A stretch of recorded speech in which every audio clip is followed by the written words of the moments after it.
नमस्कार। आकाशवाणी जयपुर अजमेर से प्रस्तुत हैं प्रादेशिक समाचार। मुख्य समाचार। राज्य सरकार ने तबादलों पर से प्रतिबंध हटाया। शिक्षा विभाग के अलावा अन्य विभागों में 1 से 10 जनवरी तक स्थानांतरण हो सकेंगे। वर्ष 2024-25 की बजट घोषणाओं की क्रियान्विति को लेकर मुख्यमंत्री भजनलाल शर्मा की संभागवार विधायकों के साथ बैठकें जारी। राज्य में खनिज खोज कार्य का 5 साल का मास्टर प्लान बनाया जाएगा। और प्रदेश में कई स्थानों पर घने कोहरे का असर, सर्द हवाओं से गलन बढ़ी। समाचारों के साथ मैं शीला चावला। और अब समाचार विस्तार से। राज्य सरकार ने तबादलों पर लगा प्रतिबंध हटा दिया है। अब सरकारी कर्मचारियों के स्थानांतरण हो सकेंगे। इसे 1 जनवरी से 10 जनवरी तक की अवधि के लिए हटाया गया है। हालांकि शिक्षा विभाग में ये प्रतिबंध जारी रहेगा।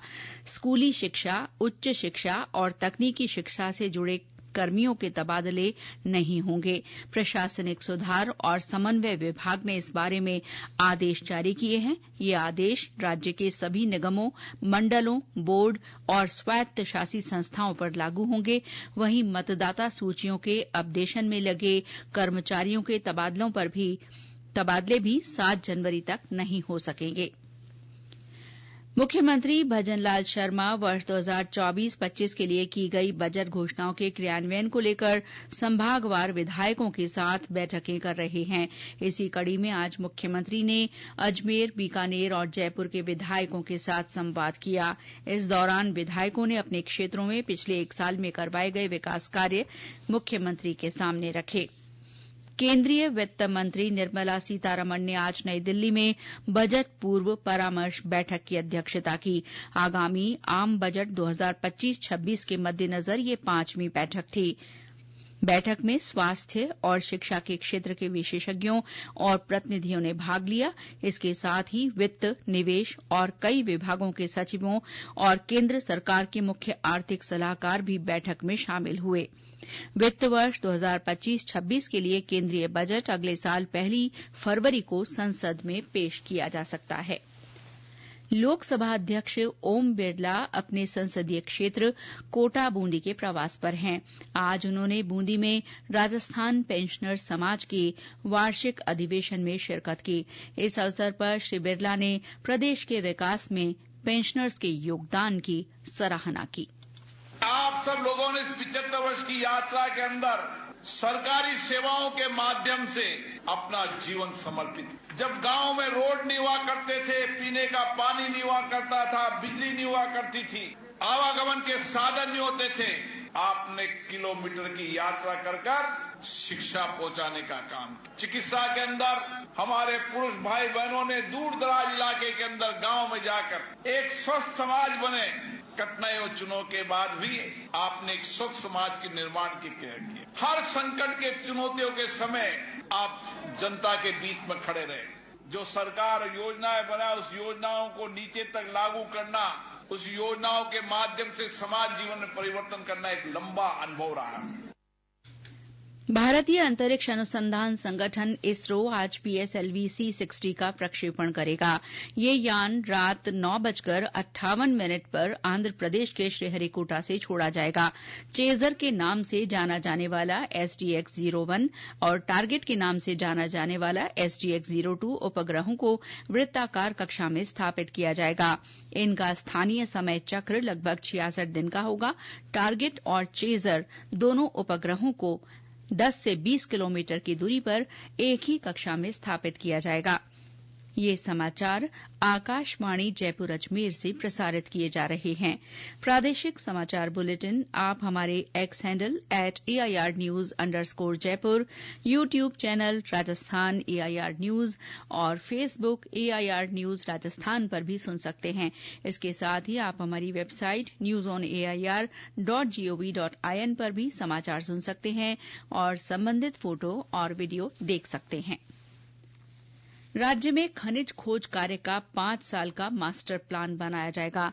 आज जयपुर में Rajasthan state mineral exploration trust की बैठक में ये जानकारी दी गई। खनिज विभाग के प्रमुख शासन सचिव टी रविकांत ने बताया कि इससे प्रदेश में उपलब्ध खनिज संपदा की खोज के काम में तेजी आएगी।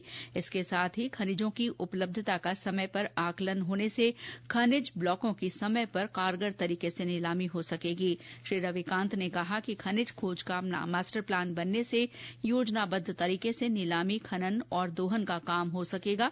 इससे रोजगार और राजस्व के अवसर बढ़ेंगे। राज्यपाल हरिभाऊ बागड़े ने कहा है कि विद्यार्थी किताबी ज्ञान के साथ साथ बौद्धिक क्षमता बढ़ाने के लिए निरंतर प्रयास करें, इसी से उनका सर्वांगीण विकास संभव है। श्री बागड़े आज भरतपुर में आयोजित अखिल भारतीय विद्यार्थी परिषद के 60वें प्रांत अधिवेशन के उद्घाटन समारोह में बोल रहे थे। उन्होंने कहा कि विद्यार्थी महज किताबों के ज्ञान अर्जन या सर्टिफिकेट और डिग्री पर आश्रित न रहें, बल्कि व्यावहारिक गुणों के साथ आगे बढ़ें। राज्यपाल ने आज जयपुर में सरस राजसखी राष्ट्रीय मेले का अवलोकन किया। इस दौरान उन्होंने देश भर से आई महिला स्वयं सहायता समूहों की प्रतिनिधियों से बातचीत भी की। प्रधानमंत्री नरेंद्र मोदी के परीक्षा पे चर्चा कार्यक्रम की तैयारियों को लेकर आज जयपुर में शिक्षा संकुल में बैठक हुई।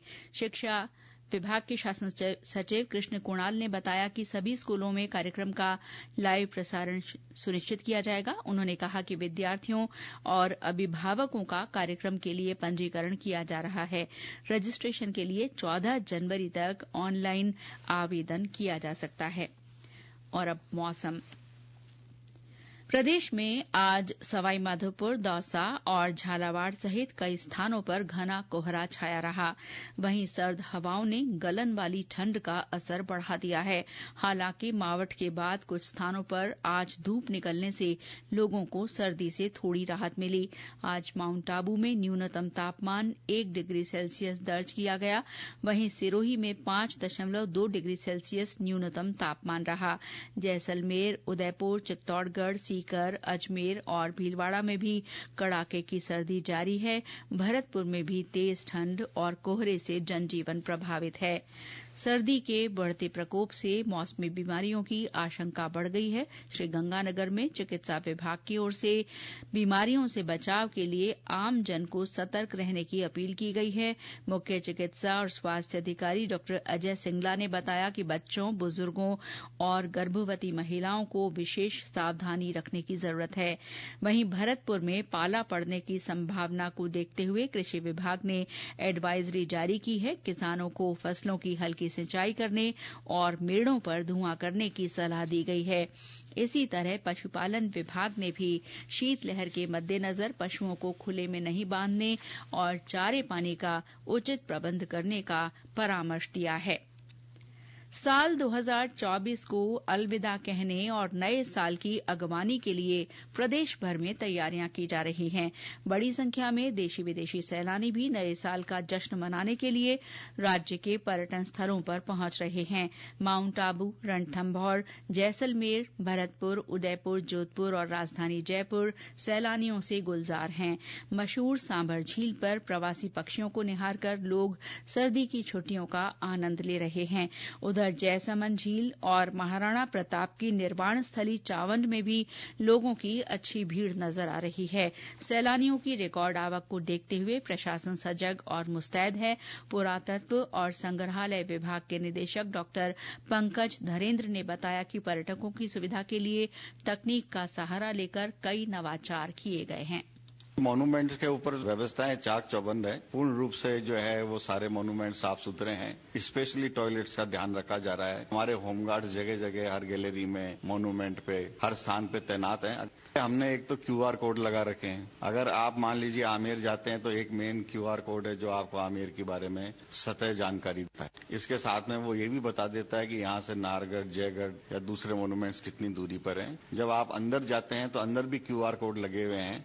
जो नवाचार करने की सोच रहे हैं वो खास तौर से आमेर को लेके है कि आमेर को जो है नो व्हीकल जोन करते हुए और जो इलेक्ट्रिक गाड़ियां हैं या गोल्फ कार्ट्स हैं वो चलाए जाने हेतु सरकार को लिखा जाएगा। प्रदेश में पर्यटन सीजन चरम पर होने से स्थानीय कारोबारियों में खासा उत्साह है। बंदेज का जो काम होता है हमारे यहाँ पे, उसका टूरिस्ट लाइन में काफी अच्छा रेस्पॉन्स है। टूरिस्ट इसको काफी पसंद करता है और अपने यादगार बनाने के लिए टूरिस्ट इसको लेकर के जाते हैं और दुपट्टे वगैरह खरीद करके यहाँ से ले जाते हैं और अपने वहाँ जाकर के इसको पहनते हैं। काफी लोग इसको पसंद भी करते हैं और इस बार लगा है कि हमने कुछ काम किया है बंदेज का। बहुत अच्छा रेस्पॉन्स है, सीजन देख के अच्छा लग रहा है। साल 2024 राजस्थान के लिए कई मायनों में खास रहा। एक ओर जहां प्रचंड गर्मी का कहर रहा, वहीं मानसून काफी मेहरबान रहा। इन दिनों कड़ाके की सर्दी के बीच प्रदेशवासी नए साल के स्वागत की तैयारियों में जुटे हैं। साल की कुछ खास घटनाओं पर एक नजर। प्रदेश की सभी 25 लोकसभा सीटों पर इस साल चुनाव हुए। इनमें भारतीय जनता पार्टी के खाते में 14 सीटें आई और कांग्रेस के साथ गठबंधन वाली पार्टियों ने 11 सीटों पर कब्जा जमाया। वहीं राज्य में निवेश और रोजगार को बढ़ावा देने के उद्देश्य से rising Rajasthan global investment summit का आयोजन किया गया। जयपुर में 3 दिन तक चले इस समिट में 32 देशों के 5000 प्रतिनिधियों ने हिस्सा लिया। सम्मेलन में 35 लाख करोड़ रुपए से अधिक के MOU हुए। मौजूदा राज्य सरकार के कार्यकाल का 1 वर्ष पूरा हुआ। इस उपलक्ष्य में आयोजित समारोह में प्रधानमंत्री नरेंद्र मोदी भी शामिल हुए। इस मौके पर श्री मोदी ने 46,000 करोड़ रुपए से अधिक के विकास कार्यों का शिलान्यास और लोकार्पण किया। समारोह में राजस्थान और मध्य प्रदेश के बीच संशोधित पार्वती काली सिंध चंबल परियोजना का समझौता ज्ञापन हुआ। इससे प्रदेश के पूर्वी इलाकों में पीने और सिंचाई के लिए पानी की कमी की समस्या हमेशा के लिए दूर हो सकेगी। पूर्व प्रधानमंत्री डॉक्टर मनमोहन सिंह का 92 वर्ष की आयु में निधन हो गया। उनका राजस्थान से विशेष नाता रहा। 3 दशक से भी अधिक समय तक राज्यसभा सांसद रहने वाले श्री सिंह अपनी राजनीतिक यात्रा में अंतिम बार वर्ष 2019 में राजस्थान से ही निर्विरोध राज्यसभा सदस्य चुने गए। वहीं पूर्ववर्ती गहलोत सरकार के समय बनाए गए 17 नए जिलों में से 9 जिलों को वर्तमान राज्य सरकार ने निरस्त कर दिया। इसके साथ ही पाली, सीकर और बांसवाड़ा के संभागीय दर्जे को भी समाप्त कर दिया गया। अब राजस्थान में 7 संभाग और 41 जिले होंगे। समाचार कक्ष से सुदर्शन नाहर। और अंत में मुख्य समाचार एक बार फिर। राज्य सरकार ने तबादलों पर से प्रतिबंध हटाया। शिक्षा विभाग को छोड़कर अन्य विभागों में 1 से 10 जनवरी तक स्थानांतरण हो सकेंगे। वर्ष 2024-25 की बजट घोषणाओं की क्रियान्विति को लेकर मुख्यमंत्री भजनलाल शर्मा की संभागवार विधायकों के साथ बैठकें जारी। राज्य में खनिज खोज कार्य का 5 साल का मास्टर प्लान बनाया जाएगा। और प्रदेश में कई स्थानों पर घने कोहरे का असर, सर्द हवाओं से गलन बढ़ी। इसके साथ ही प्रादेशिक समाचार बुलेटिन समाप्त हुआ। नमस्कार।